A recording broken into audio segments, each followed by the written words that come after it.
Breakfast with Bob. Good morning, everybody, and happy Friday. Hope you all had a great week. I'm here at the ASI Show with Jason. Jason, nice to meet you from Ready4Kits. And I had to stop by here because the one thing that attracted me to stop at this booth is I think I saw a hangover kit. I'm in a band. I could really use that every so often, but I know you've got some other great products. You want to share it with us? Sure. We kind of specialize in first aid, automotive, as well as survival.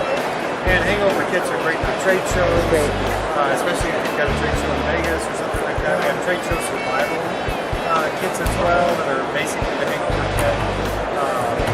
But we've got any size and price point from first aid kit or automotive.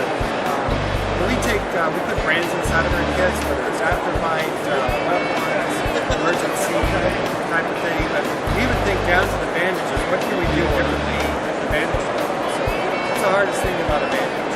Opening it. So we solve that. The grip here, pull here. The bandage comes out ready to apply. It can go on single-handedly. Very little waste out. So these are exclusive in all of our first aid kits.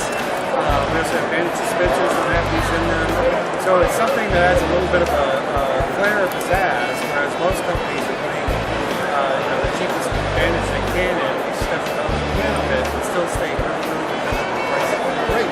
So next time you get into a trade show, or if you find yourself locked out of a trade show in the wild wilderness with, of course, the zombie apocalypse that's about to fall on you, really important to have these type of kits.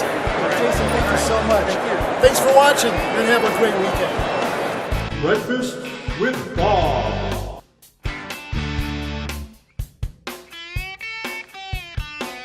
To have a girl